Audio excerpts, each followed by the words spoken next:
Hello everyone, welcome back to our channel future study. तो guys, इस video में BA program semester second student के जो आपका डिसिप्लिन सब्जेक्ट हिंदी है, हिंदी कविता मध्यकाल और आधुनिक काल, इसके इम्पोर्टेंट क्वेश्चन विद आंसर कराने इस वीडियो में जा रहे ड्यू एसओ रेगुलर एनसीपी सभी कॉलेज स्टूडेंट के लिए। और ये क्वेश्चन आपको पेपर में आने का चांस काफ़ी ज़्यादा है। आपके पेपर में सबसे फर्स्ट नंबर पर एक क्वेश्चन आता है कि निम्नलिखित पंक्ति की सापेक्षिक व्याख्या कीजिए।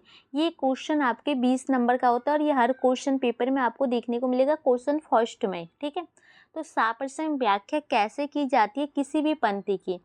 हम यही पंक्ति नहीं कह रहे, मान लीजिए आपके पेपर में इसकी जगह कोई दूसरा भी पंक्ति आ सकता है, उसकी सापेक्षिक व्याख्या करने का तरीका इस वीडियो में बताएंगे कि कोई सी भी पंक्ति आती है ना, तो उसकी सापेक्षिक व्याख्या आप इजी से कर सकते हो और 20 नंबर अपने ले सकते हैं।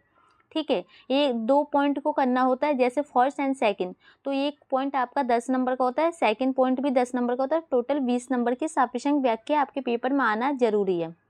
तो देखिए, जैसे कि हमने यहाँ पर एक पॉइंट लिया है, सापेक्षिक व्याख्या करने के लिए आपको किस टाइप से करना होगा हम यहाँ बताने की कोशिश करेंगे। जैसे एक हमने यहाँ पर पंक्ति लिख रखी, इसको आपको पढ़ना है सबसे पहले और इसको समझना है कि इसमें बताया क्या जा रहा है। जैसे देखिए, जीवन में एक सितारा था, मानो वह बेहद प्यारा था, अब वह डूब गया तो डूब गया, अंबर के आंगन को देखो, कितने इसके तारे टूटे, कितने इनके प्यारे छूटे। तो यहाँ पर देखिए, यहाँ पर पंक्ति का क्या मतलब है कि बोला जा रहा है कि जो जीवन में एक सितारा था वो बहुत ही ज़्यादा प्यारा था, मतलब एक व्यक्ति है किसी के जीवन में वो बहुत ज़्यादा ही प्यारा है, लेकिन वो डूब चुका है, मतलब वो मर चुका है। तो उसकी जो आंगन है, जैसे अंबर आसमान का एग्जाम्पल दिया जा रहा है, तो वो उनको देखो, वो उनके तारे टूट चुके हैं, उनके जो प्यारे होते हैं वो छूट चुके हैं, मतलब मर चुके हैं। जो छूट गए फिर कहाँ मिले, पर बोलो टूटे तारों पर का अंबर शोक मनाता, जो बीत गई सो बात गई। तो मतलब कि जो तारे टूट चुके हैं उस पर शोक थोड़ी मनाएगा अंबर, जो बीत चुका है वो बीत चुका है, जो बात गई उस पर शोक नहीं मनाना चाहिए।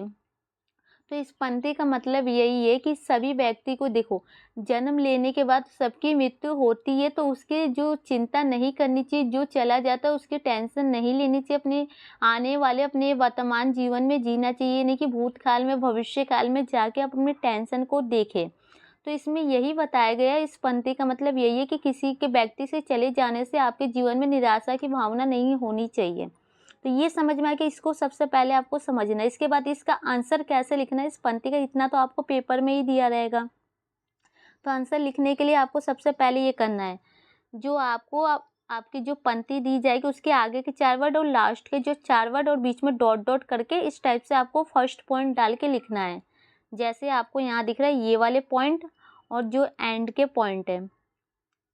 इससे ये फ़ायदा होगा आपका कि पेपर में आपको 4 पॉइंट दिए रहते हैं, ऑप्शन वाइज क्वेश्चन होते हैं, उसका ए पार्ट होता है, फिर बी पार्ट होता है।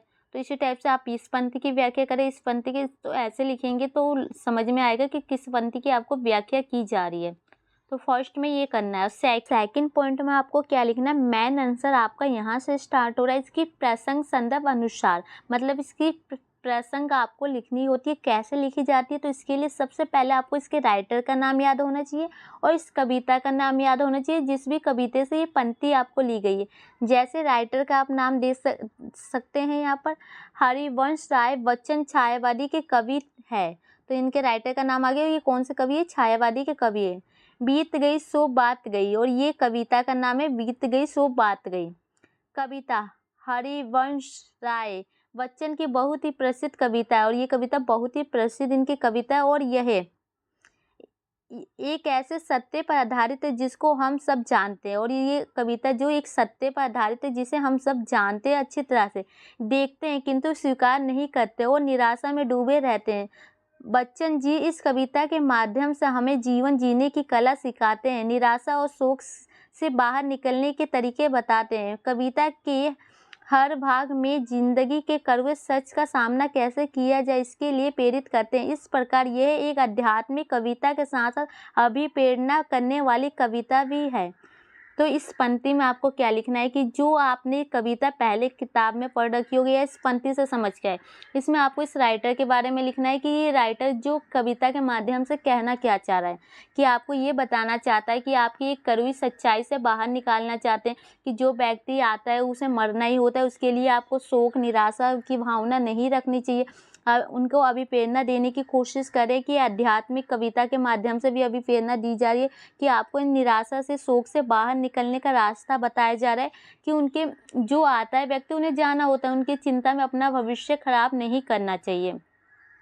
तो यही बताया जा रहा है इस कविता के माध्यम से, राइटर के द्वारा जो चीज़ें बताई जा रही है ना, वो आपको यहाँ पर लिखना है पंक्ति में कि ये राइटर इस कविता के माध्यम से आपको क्या संदेश देने की कोशिश कर रहा है।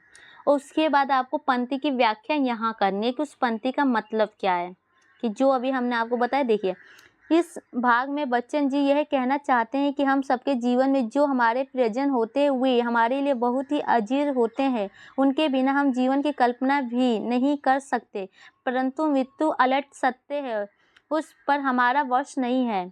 तो देखिए, जो राइटर है आपको यही बताना चाह रहे हैं कि जो हमारे जीवन में, जैसे हमारे भाई बहन हो गए, माता पिता हो गए, हमें बहुत ज़्यादा ही प्रिय होते हैं, लेकिन जीवन की कल्पना उनके बिना हम नहीं कर सकते, अपने माता पिता के बिना। लेकिन एक चीज़ सत्य ये है कि उनको ज़िंदगी मिली है तो कभी ना कभी वो यहाँ से जाएंगे ही ऊपर, तो उनके बिना हमें जीने के तरीके सीखने चाहिए। ये हम मानते नहीं है कि हम उनके बिना जी सकते हैं, इसलिए जो चला गया उसका शोक मनाना व्यर्थ है। तो यही कहना चाह रहे हैं कि जो हमारे जीवन से चला जाता है उनके बारे में दुखी नहीं रहना चाहिए, वो वापस नहीं आएगा और वो हमारे जीवन में वापस नहीं आने वाला, वो एक बार चला गया। इसलिए जो चला गया उसका शोक मनाना व्यर्थ है, वो वापस नहीं आएगा, इसलिए जीवन में आगे बढ़ना ही उचित है। तो ये कहना चाहते हैं कि जो हमारी ज़िंदगी से चला जाता है तो उनके बारे में सोचना, उनके बारे में दुखी होना ज़रूरी नहीं है, और वो हमारे जीवन में वापस कभी नहीं आएगा, तो उसे हमें भुला देना चाहिए। हमें आगे अपने उचित भविष्य के लिए करना चाहिए। वो निराशा और शोक से बाहर निकलने के लिए आकाश का उदाहरण देते हैं, और वो जो निराशा और उसके होते हैं ना, आकाश का उदाहरण देते हैं कि जो एक सितारा होता है, टूट जाने से आकाश थोड़ी ना मातम मनाने लगता है, कि आकाश में कितने ही तारे टूटते हैं पर आकाश उन पर शोक नहीं मनाता है। कि आकाश में आपको पता है बहुत सारे तारे टूटते हैं, मर जाते हैं, तो शोक मनाते नहीं ना, बल्कि जो तारे होते हैं उनके साथ ही प्रसन्न रहते हुए क्रमतर रहते हैं, मतलब कि जो तारे बचे हैं उन्हीं के साथ वो खुश होने का प्रयास करते हैं और खुश रहते हैं। तो यही आपको जीवन के बारे में सच्चाई बताई जा रही है कि जो आपके घर से कोई फैमिली मेम्बर चला जाता है तो उसके बारे में शोक नहीं मनाना चाहिए। जो फैमिली मेम्बर बचा है उन्हीं के साथ आपको खुश रहने का प्रयास करना चाहिए। इसका आगे देखिए, कविता के इस भाग में बच्चन जी वातावरण में जीने की सीख देते हैं कि जो आपका वर्तमान है उसमें जीना चाहिए, क्योंकि भूत और भविष्य ये दोनों हमारे नियंत्रण में नहीं रहे। जो भूतकाल होता है, भविष्यकाल, ये हमारे वश में नहीं होते। जो बीत जाता है उसे हम बदल नहीं सकते और जो होने वाला है उसे हम रोक नहीं सकते। कि जो बीत चुका है उसे आप बदल नहीं सकते, आने भविष्य में होने वाले में आप उसे रोक नहीं सकते। तो अपने वर्तमान जीवन में ही आपको जीना चाहिए, भूत और भविष्य की चिंता छोड़ देनी चाहिए। तो ये तो हो गई इस पंक्ति की व्याख्या की जो आपको लास्ट पॉइंट में भी हमने बताई थी। यहाँ देखिए हेडिंग है, जो बीत गई सो बात गई, तो जो चला गया उसे, और यहाँ आपको उदाहरण के लिए आकाश का उदाहरण दिया गया, सितारे का उदाहरण दिया गया। तो यही इस पंक्ति का मतलब था, साप्रसंग व्याख्या। तो सबसे पहले अगर आपने इस पंक्ति को समझ लिया ना तो आंसर आप खुद पर खुद लिख देंगे, ये इतना तो आपके पेपर में ही लिखा होता है। इसके आगे आपको किस टाइप से लिखना है देखिए, फिर इसके आगे आपको 4 हेडिंग डालनी है विशेष, इसी टाइप से आपको पॉइंट डालनी है, ब्लैक कलर से डालिएगा, ब्लू से एक्सप्लेन कीजिएगा।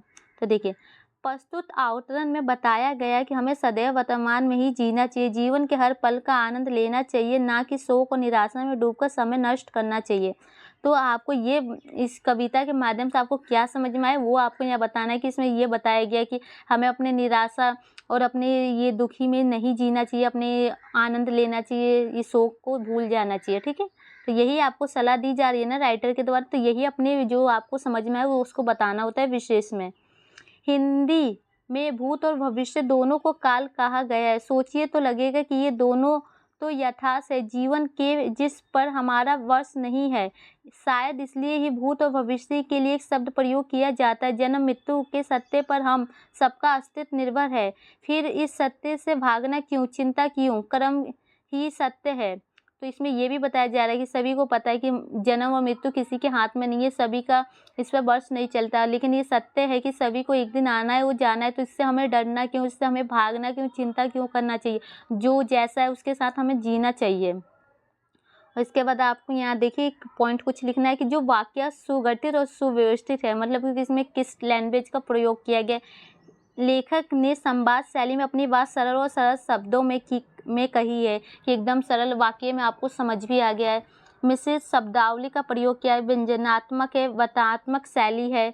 तो यहाँ तक आपको समझ में आ गया। लास्ट पॉइंट 5 हेडिंग डालनी है आपको, निष्कर्ष।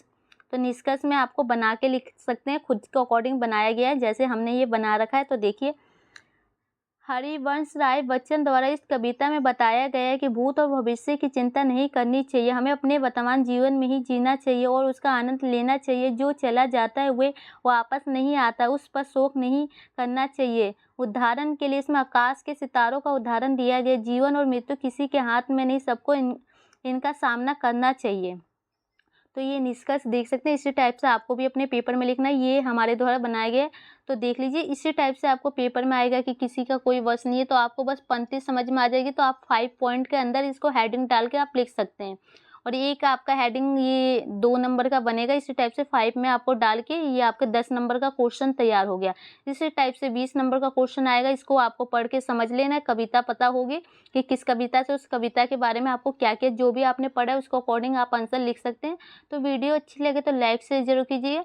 और ये आपके पेपर में क्वेश्चन जरूर आएगा। ये पंक्ति ना आए, लेकिन इसी टाइप से आपके पंक्ति अलग आएंगे, 4 पंक्ति आएंगे, जिसमें से आपको 2 ही की व्याख्या करनी होती है। तो वीडियो को शेयर कीजिए। Thank you.